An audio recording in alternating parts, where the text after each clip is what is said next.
자, 이번엔 세 가지 축으로 시장을 들여다보는 마켓 트라이앵글 시간입니다. 도움 말씀에 NS증권의 김윤정 선임연구원과 함께합니다. 안녕하십니까? 안녕하십니까. 연구원님 오시는데 힘드시진 않으셨나요? 눈이 많이 와가지고. 네, 맞습니다. 다들 안전 운전 하시고요. 자, 첫 번째 키워드 바로 확인해 보도록 할게요. 보여주시죠. 첫 번째 키워드는 금리 힌트입니다. FOMC 회의를 앞두고 지금 고용 지표들이 한 주 동안 또 쏟아졌는데 네. 어제 발표됐던 지표들은 이 금리 인하에 좀 우호적이었죠. 그런데 네. 밤사이 발표된 지표들은 이게 고용 시장이 생각보다 좀 안정적인 게 아닌가 이런 의문들이 좀 들기도 했는데 네. 지표들은 전반적으로 좀 어떻게 보고 계세요? 일단은 뭐 4일날 간밤에 발표된 11월 챌린저 쪽에서 네. 나왔던 감원 보고서를 말씀하신 것 같고요. 일단은 전월 대비했을 때는 감원 규모 자체는 절반 이하로 줄어드는 모습을 보였기 때문에 그런 부분들이 이런 생각을 할 수 네. 있게 만드는 부분이었지 않을까 싶은데 일단 감원 계획은 이제 11월에 7만 명 정도 규모로 발표되면서 전월 대비했을 때는 절반 이하로 줄어들었는데 전년 동월이랑 비교했을 때는 또 24% 정도가 늘어난 수치입니다. 그렇다 보니까 뭐 여전히 좀 높은 수준의 좀 감원이 이어지고 있지 않나라고 평가를 하고 있고요. 그리고 올해 누적 기준으로 봤을 때 1월부터 11월까지의 지표는 이제 감원 117만 4천 명 기록을 하면서 팬데믹 이후로는 가장 좀 큰 규모를 기록을 하고 있습니다. 반면에 이제 채용 계획을 비교를 해보면 49만 7천 명을 기록을 하고 있어서 감원 규모 대비했을 때는 현저히 좀 적은 규모이기도 하고 2010년 이후로 가장 좀 낮은 수준을 기록을 하고 있기 때문에 여전히 좀 고용시장 둔화를 좀 시사를 하고 있다라고 저는 네. 평가를 하고 있습니다.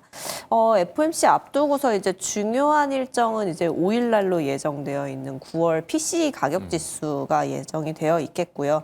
이건 역시도 이제 미국 정부 셧다운 여파로 인해서 3개월 전 데이터가 미뤄져서 이제 발표가 되는 9월 것이기는 달께 이제 발표되는 네, 거잖아요. 맞습니다. 네. 그럼에도 불구하고 이제 연준이 이제 주목하는 중요한 지수로서 좀 그렇죠. 주목할 필요가 있다 정도 말씀드리고 있습니다. 네. PC 가격 지수 같은 경우는 이제 오늘 밤에 발표가 되죠. FOMC 회의를 앞두고 또 다른 변수가 되지 않을까 생각이 들기도 하고요. FOMC 회의에서 이제 여러 가지 좀 전망들이 나오고 있습니다. 연준 위원들이 뭐 비둘기파적인 인하에 나설 것이다, 아니면 매파적인 인하에 나설 것이다, 아니다. 뭐 비둘기파적인 동결이다, 아니면 말하면서 저도 헷갈리네요.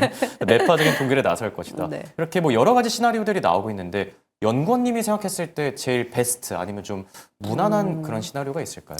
일단은 현재 이제 그 연준 위원들의 스탠스를 놓고 봤을 때 네. 지금 뭐 사실 의견이 갈리고 있는 편이기는 하잖아요. 그렇다 보니까 12월 인하에 대해서는 시장이 좀 기정사실화된 분위기로서 좀 인식을 하고 시장의 증시에도 좀 어느 정도 반영을 하고 있기 때문에 어쨌든 인하 쪽으로 결정이 되어야 네. 이제 좀 무난한 시나리오의 방향이지 않을까라는 생각이 들고 있고요. 다만 이제 말씀드렸듯이 연준 위원들의 발언을 종합했을 때 의견차가 존재하고 네. 이 인하 쪽에 이제 그 지지를 보내고 있는 투표권을 가진 네. 의원 숫자가 이제 4명 정도이고 신중론 3명, 뭐 동결에 대해서 확실시한 의견을 내는 사람이 3명 정도가 되기 정말 때문에 팽팽하네요, 지금. 네. 그렇게 이제 팽팽한 그 편차가 별로 없는 결정이 나온다라고 하면은 또 네. 금리 쪽에서의 이제 그 변동성이 단기적으로 좀 확대될 수 있는 여지는 있다라고 말씀을 드릴 수가 있을 것 같습니다. 최근 인하 기대감 높였었던 연준 위원 행보로 본다면 이제 윌리엄스 총재의 기존의 관망 의견을 갖고 있다가 인하로서 입장을 좀 변경한 건이 있을 수 있겠고 투표권은 없지만 이제 데일리 총재가 계속 좀 비둘기파적인 발언을 이어나갔던 네. 것. 이분 같은 경우는 사실 뭐 제롬 파월 의장이라든지 이렇게 좀 주요 인사들과 의견이 좀 항상 좀 비슷하게 진행이 됐었기 때문에 시장에서 좀 참고를 하는 것 같고요. 네.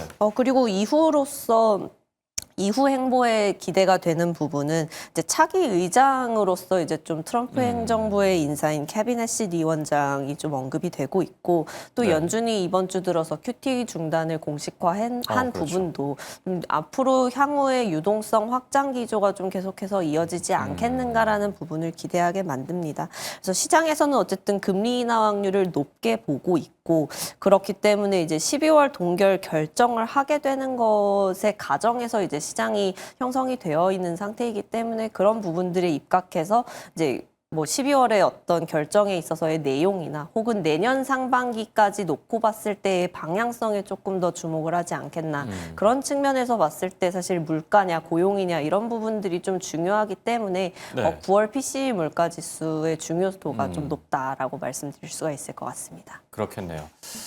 자, 그럼 이제 두 번째 키워드도 확인해 보도록 할게요. 두 번째 키워드 보여주시죠. 두 번째 키워드는 정책의 힘입니다.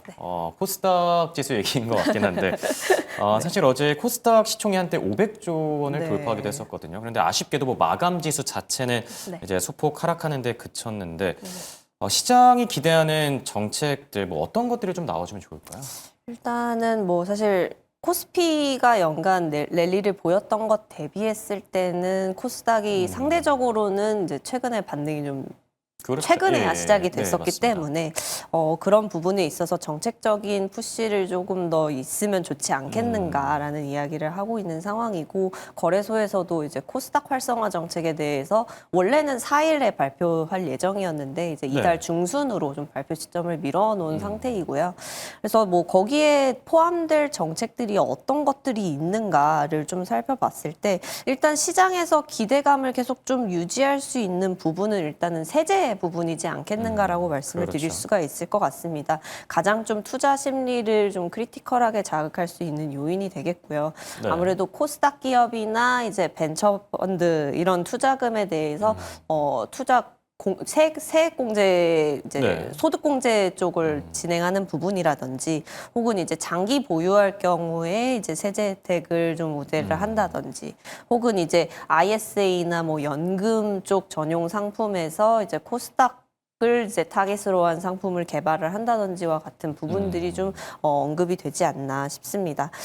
그리고 또 이제 뭐 다음 주 이제 이달 중순 이후에 좀 발표될 부분에서 좀 기대되는 부분들은 국민성장 펀드가 이제 150조 규모로 이제 형성이 된다라고 발표가 됐는데 그거보다는 적은 규모이지만 이제 3년 동안 30조 원 규모로 이제 공모주나 중소 벤처 기업들에 투자하는 뭐 코스닥 시장 활성화 펀드 이런 쪽의 이야기가 나오고 있습니다.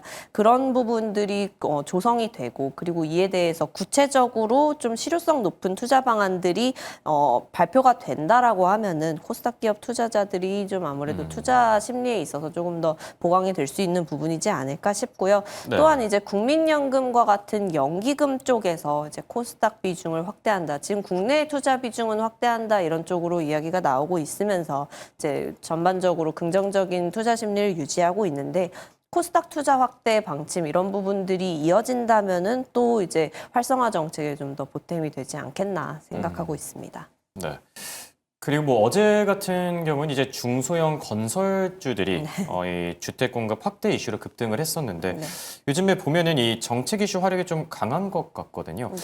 정기국회 마무리를 앞두고 어떤 정책들을 좀 주목해 보는 게 좋을까요? 일단은 뭐 사실 올해 특히나 이제 상법 개정도 그렇고 뭐 지금 코스피 5천 특별위원회 이런 예. 부분들도 출범을 했고 그런 것처럼 이제 증시 활성화를 이제 직접적으로 겨냥한 정책들이 또 다양하게 속도감 있게 이어지고 있다 보니까 정책에 따른 이제 증시 영향도 좀 확대가 된 모습입니다.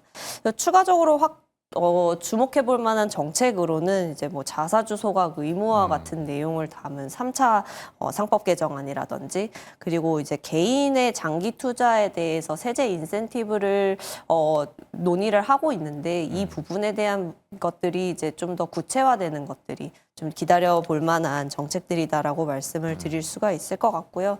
뭐 증시랑 직접적인 연관 영역은 아닐 수 있기는 하지만 이제 소액 투자자나 이제 장외 투자자들의 진입 장벽 완화를 위한 정책들 그리고 이제 디지털 가상자산 그리고 STO 제도권화와 관련된 과제들도 좀 생각해 볼 만한 이제 이슈이다라고 말씀드릴 수가 있을 것 같습니다.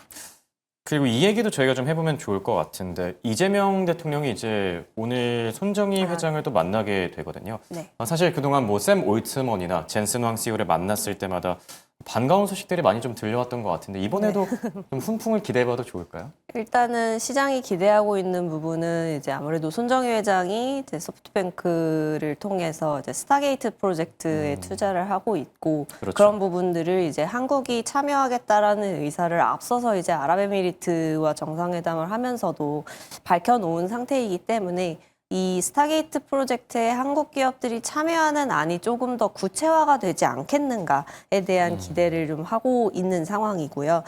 이미 뭐 삼성이나 SK와 같은 이제 한국 기업들이 이제 공급망 참여를 좀 확정적으로 이야기를 하고 있는 상황이기 때문에 추가적인 어떤 뭐 논의가 있지 않을까. 물론 이번 회동에 있어서는 이제 기업 단에서는 참여를 하지 않지만 이제 뭐 추가적인 합의점에 도달한다면 또 투자 심리에도 긍정적인 영향을 미칠 수 있지 않을까라고 판단을 하고 있고요.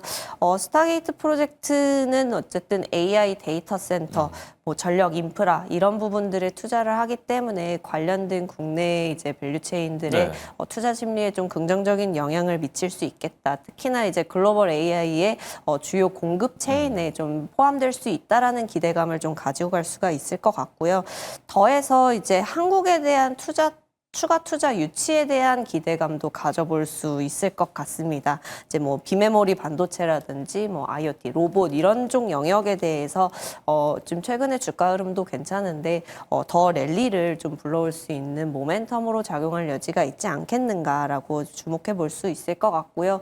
그도 그럴 것이 앞서 손정희 회장이 국내에 투자했던 내역을 보면은 뭐 이제 쿠팡에도 적지 않은 규모를 투자를 했었고 이제 한국 그렇죠. AI나 이제 IoT 분야에 뭐 5조 원 규모의 투자를 약속하는 등의 행보를 보여왔었던 거를 감안한다면 이번에 회동에서도 뭐 충분히 그런 부분들을 기대해 볼 수 있지 않겠는가라고 말씀을 드려볼 수 있을 것 같습니다. 네. 자, 이렇게 관련 내용들에 대한 얘기 나눠봤고요. 끝으로 투자 전략까지 세워볼까 하는데요. 세 번째 키워드 보여주시죠. 세 번째 키워드는 매수 기회입니다. FOMC 회의 발표 전까지 네. 지금 시청자분들께서도 고민이 좀 많을 것 같아요. 이런 뭐 조정을 받을 때마다 좀 적극적으로 저가 매수에 나서는 게 좋을지 아니면 현금 비중을 조금 더 늘려가지고 변수에 대비하는 게 좋을지 연구원님이 생각했을 때 투자 전략 FOMC 회의 전까지 어떻게 가져가는 게 좋을까요? 일단은 뭐 나스닥 지수로만 놓고 봤을 때 이제 금리 인하 기대감이 급격하게 개선이 되면서 지수도 마찬가지로 좀 반등세를 보이고 있는데 그렇죠. 그런 상황에서 이제 만약에 실제 정책이 뭐 인하로 이어지지 않는다든지 또 앞서 말씀드렸듯이 이제 연준 위원들 간의 의견 차가 커서 이제 근소한 수준으로 뭐 인하가 결정된다든지 했을 때에 뭐 단기 변동성 확대 가능성에 대해서 열어두고 있기는 합니다. 그리고 물가 지표나 고용 지표 엇갈림에 따라서 또 불확실성이 야기될 수 있는 부분이 있기 때문에 일단은 앞서 계속 말씀드리고 있지만 5일에 발표되는 이제 그 PC, 9월 PC 가격 예. 지수 발표가 좀 그거를 좀 가늠할 수 있는 좀 중요한 지표로서의 역할을 하지 않겠나라고 말씀드릴 수가 있겠고요. 다만 이제 좀 고용 둔화 시그널에 조금 더 이제 유력하게 점치고 있는 상황이기 때문에 그리고 이제 셧다운 영향으로 좀 지연 발표됐던 이제 9월 BLS 고용 보고서 발표상에서도 이제 데이터가 좀 불충분하다라는 문제는 있기는 합니다만 이제 실업률이 상승한 거는 팩트이기 때문에 결국 좀 뭐 또 민간 통계를 통해서 이제 AI 충격에 따른 일자리 쇼크 이런 부분들이 이미 좀 현실화되고 있는 상황 속에서 그에 대한 대응이 필요하다라는 것이 좀 결국에는 이제 인하 가능성을 높이는 부분이다라고 말씀을 드릴 수가 있겠습니다. 그래서 이렇게 인하 신호가 확고해질수록 좀 내년 상반기까지 이어지는 좀 유동성 확장 기조를 좀 좋은 증시의 흐름으로서 좀 기대를 해볼 수 있을 거라고 생각을 하고요. 또 이거는 또 마찬가지로 성장주에 있어서 좋은 환경을 좀 제공하는 부분이기 때문에 매수 기회로 활용하는 것이 좋지 않겠는가라고 말씀드리고 있고 뭐 다만 좀 참고할 만한 부분은 최근 좀 AI 주도 영역이 좀 손바뀜 양상이 나타나고 있어요. 그렇죠. 그러면서 기존의 좀 주도 영역이 그러니까 대형 기술주가 어떻게 보면은 악재에 좀 민감하게 반응을 하고 반대로 이제 좀 소외되었던 기술주 영역들이 호재성 이벤트에 또 강하게 반등을 하는 경향들이 나타나고 있기 때문에 기존에 좀 소외되었던 영역들 내에서 좀 찾아보시는 것 추천드리고 있습니다. 네. 매수 기회를 잘 포착하는 게 중요할 듯합니다. 지금까지 도움말씀의 김윤정 선임연구원과 함께했습니다. 대단히 고맙습니다.